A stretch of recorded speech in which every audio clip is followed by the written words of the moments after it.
Hey guys, it's the Squishy Monster, and today I'm going to make a tuxedo cake. And I'm going to scale mine down for my purpose, but the whole recipe will be available on thesquishymonster.com. And I'm actually going to deliver mine to my friend who is going through a breakup. And I hope you guys can relate that breakups are never easy, but there aren't many things that chocolate can't fix. I want to begin by mixing up my batter, and in my bowl I have my room temperature egg that I've just kind of beaten together. And then to that I want to add in my sour cream. Love that thick tang, and then I'm going to blend that together, streaming in my melted butter. After that's mixed together and it's really thick pale yellow, it's really pretty already, I want to start tipping in my chocolate sauce, which is just some hot water, some sugar, and some cocoa. And I got a really good question the other day about what kind of cocoa I should be using when you bake, and it's unsweetened cocoa powder. And on my blog, thesquishymonster.com, I'll show you the difference in colors between quality cocoa and a less expensive cocoa, and that's mixed in also with a little burst of espresso, and that's really going to enhance that deep dark chocolate flavor. To that I want to tip in my vanilla and pure vanilla extract. You can make your own with just some vanilla beans and some quality liquor. I like to use vodka or bourbon, and I'm going to blitz that together. And the final step is going to be melding the dry with the wet.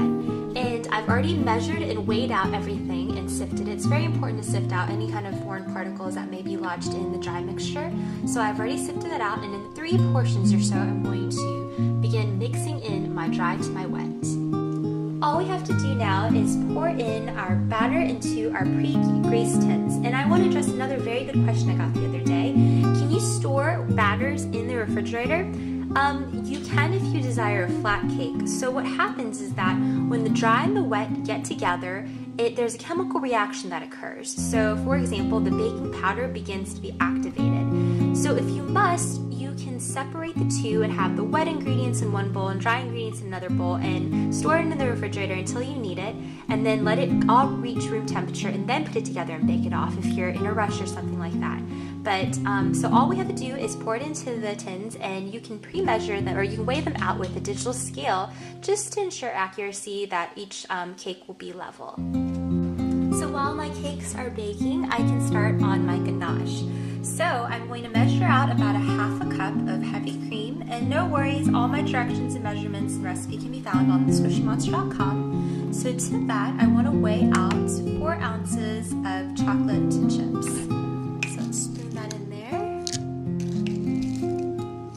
And then I want to tip in just a little bit of vanilla, just like that, and some salt. And you can use kosher salt if you'd like. I like using fine salt whenever I bake or make any sweets, just like that. And you can utilize the double boiler method, or you can just zap the whole thing and do the lazy method in the microwave.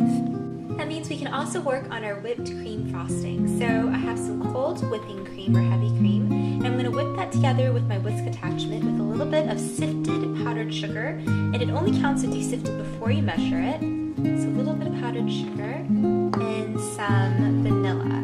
And you can also infuse this with any type of liquor or liqueurs you'd like.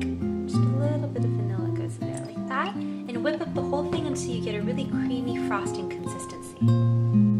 I'm just dipping my strawberries now, and even though we zapped the ganache in the microwave, for this you want a consistent heat because the strawberries are going to provide a garnish, which will be a focal aesthetic point. So you don't want it to be clumpy or anything like that.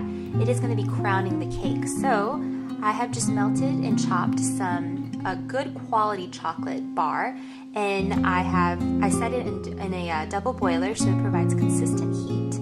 And I'm just taking each strawberry and just swirling kind of a little bit, making sure it's coated evenly, dripping off excess, and having a parchment or a silk pad or whatever you want to use standing by to make sure you lay them on there like that. And just take each one and let it go dunk in the pool of chocolate. Now I want to start frosting my cake, and I love whipped cream frostings. I love it just as much as I love cream cheese frostings. And if you guys want to see me decorating and assembling together another cake, try watching my 4th of July cake or my strawberries and cream cake. Those are other layer cakes that I've done.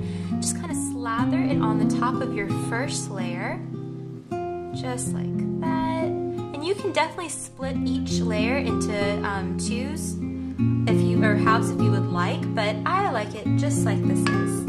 then I want to put the hat onto that one. Just kind of nestle it and nudge it right there like that. And then start frosting the entire thing.